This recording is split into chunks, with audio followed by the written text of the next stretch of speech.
प्रधानमंत्री मोदी जब संसद में अविश्वास प्रस्ताव पर जवाब दे रहे थे तब उनकी एक एक बात के कई कई अर्थ थे। विपक्ष के नेता नीति और नियत पर बोलते बोलते वो एनडीए का विजन, एजेंडा और लीडरशिप को भी स्पष्ट करते जा रहे थे। 2024 की लड़ाई में हर बात की कीमत है और जब मौका सीधे देश की जनता को संबोधन का हो तो हर शब्द अमूल्य हो जाता है। आप तैयारी करके क्यों नहीं आते जी? थोड़ी मेहनत कीजिए। और मैंने 5 साल दिया आपको मेहनत करने के लिए। 18 में कहा था कि 23 में आप आना, जरूर आना। 5 साल भी नहीं कर पाए आप। मैं कांग्रेस की मुसीबत समझता हूं। बरसों से एक ही फेल्ड प्रोडक्ट उसको बार बार लॉन्च करते हैं। हर बार लॉन्चिंग फेल हो जाती है। इंडिया गठबंधन में कांग्रेस सबसे बड़ी पार्टी है और अगर देखा जाए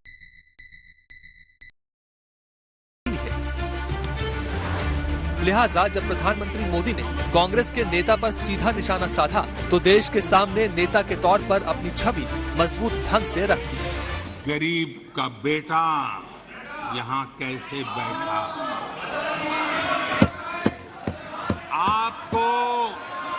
आपको जो हक था, आप अपनी पारिवारिक पीढ़ी मानते थे, वो यहाँ कैसे बैठ गया? ये चुभन अभी भी आपको सोने नहीं देती है और देश की जनता भी आपको सोने नहीं देगी। 2024 में भी सोने नहीं देगी। इसी तरह नीतियों पर बोलते बोलते भी पीएम मोदी एक तीर से 2 शिकार करते चले गए। कांग्रेस के शासनकाल में अर्थव्यवस्था दुनिया के क्रम में 10, 11, 12 इसके बीच में झोले खाती थी, झूलती रही थी। लेकिन 2014 के बाद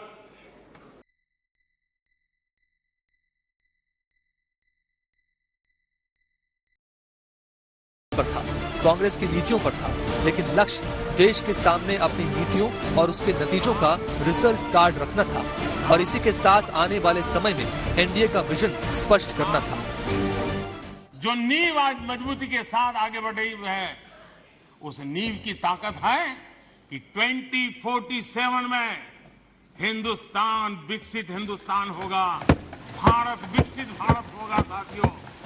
और ये देशवासियों के परिश्रम से होगा, देशवासियों के विश्वास से होगा, देशवासियों के संकल्प से होगा, देशवासियों की सामूहिक शक्ति से होगा, देशवासियों की अखंड एकनाथ पुरुषार्थ में होने वाला है, ये मेरा विश्वास। भारत एक आवाज है, भारत हमारी जनता की आवाज है, दिल की आवाज है। उस आवाज की हत्या आपने मणिपुर में की। इसका मतलब भारत माता की हत्या आपने मणिपुर में की। क्या भाषा बोल रहे हैं आदरणीय अध्यक्ष जी? पता नहीं क्यों कुछ लोगों को भारत मां की मृत्यु की कामना करते नजर आ रहे हैं। इससे बड़ा दुर्भाग्य क्या? ये वो लोग हैं जो कभी लोकतंत्र की हत्या की बात करते हैं, कभी संविधान की हत्या की बात करते हैं।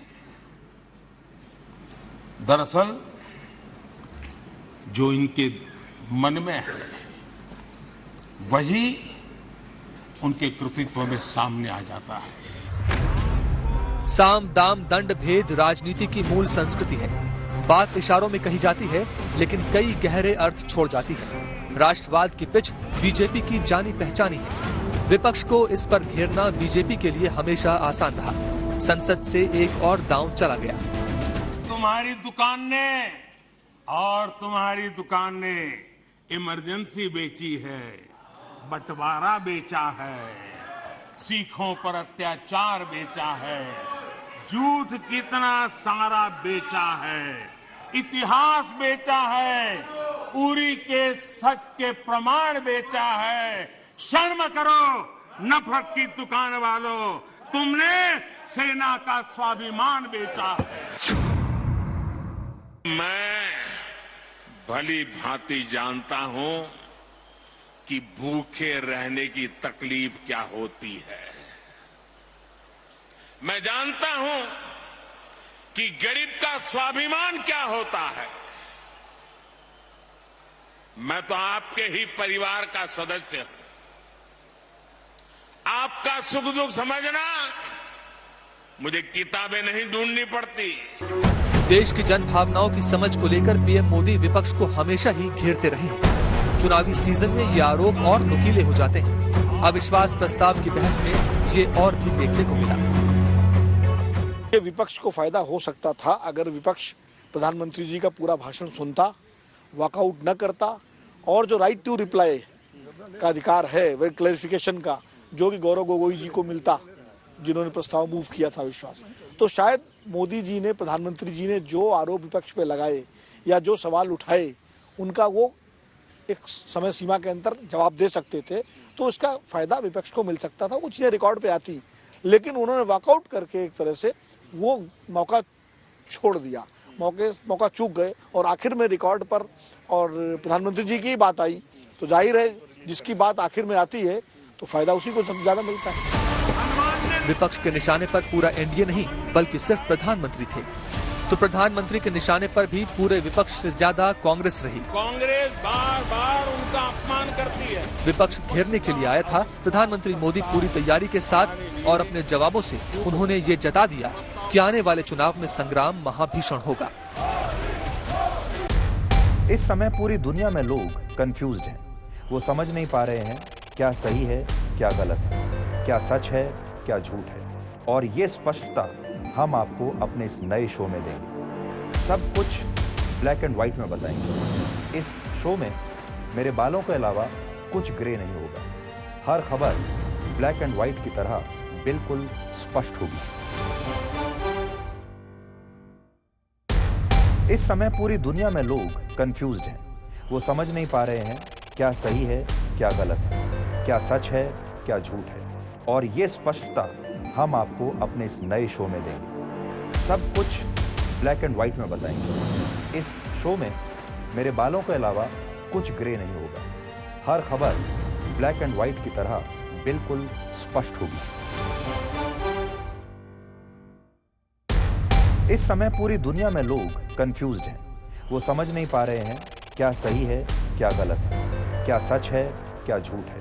और ये स्पष्टता हम आपको अपने इस नए शो में देंगे। सब कुछ ब्लैक एंड व्हाइट में बताएंगे। इस शो में मेरे बालों के अलावा कुछ ग्रे नहीं होगा। हर खबर ब्लैक एंड व्हाइट की तरह बिल्कुल स्पष्ट होगी।